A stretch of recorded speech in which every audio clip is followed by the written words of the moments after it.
So guys, we're here today at Horses of Gili, and we want to talk about educating tourists. So we have two roles we play here. Our first role is we are a veterinary clinic and a sanctuary, and we provide resources and education and supplies that would otherwise not be available to the local community to help improve the welfare of the working horses. But secondarily, and now almost more importantly, we are educating the tourists. Because what we have found in the recent years is that the tourists who are visiting are very disconnected from the human-animal bond. And they tend to think of all animals as pets, which they are not. There are livestock, there are working animals, not all animals are pets.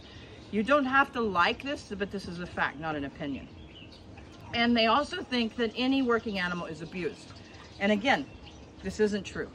You can't make a blanket statement that all working animals are abused, because this simply isn't a fact. If that were the case, all working humans would also be abused, because all of us have jobs.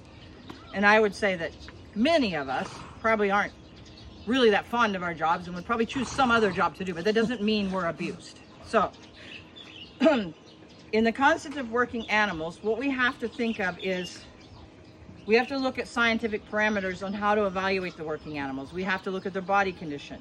We have to look at how routine their veterinary care is. We have to look at their working hours. We have to look at their feed and water schedule. We have to look at, in the case of horses, their hoof care. We have to check for wounds. All of these things enable us to make an educated decision on whether the working animal is ethically cared for or not. You are a human. You cannot make a judgment whether a horse is sad or not. You may think you can, but you can't. Not being rude, but you're a human. You can't be, oh, they're so sad. That you can't say that. It's just simply not, that's an opinion. Also of note is that here at Horses of Gili, people will frequently say, well, you have some very poor looking horses, so that must mean horses are being abused. No, that means that the horses on our island are so healthy that we're reaching out to other islands as far away as Sumba, Sumbawa, Lombok, and Java and rescuing horses from there in need. Because the horses on the Gilis no longer need our rescue.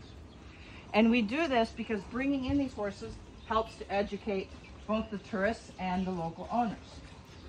So what we ask of people as a tourist is to not think of the horses as a pet or think of them as something with their emotions, but look at them factually and make non-emotional decisions and understand that some animals in the world are not pets.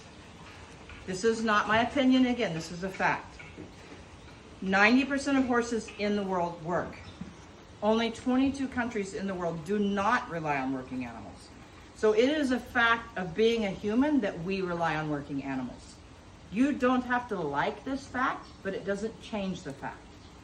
And going to a country that has working animals and being rude or unkind to those people doesn't change that fact and only causes harm and defensiveness, and they're going to be less open to education. So we need to travel to those countries and be kind. And if we know that the working animals are ethically cared for, whether we personally agree on working animals or not, if we know they're healthy, they have working hours, they're in good body condition, they don't have wounds, then we should support those working animals, because that's what keeps them fed and healthy.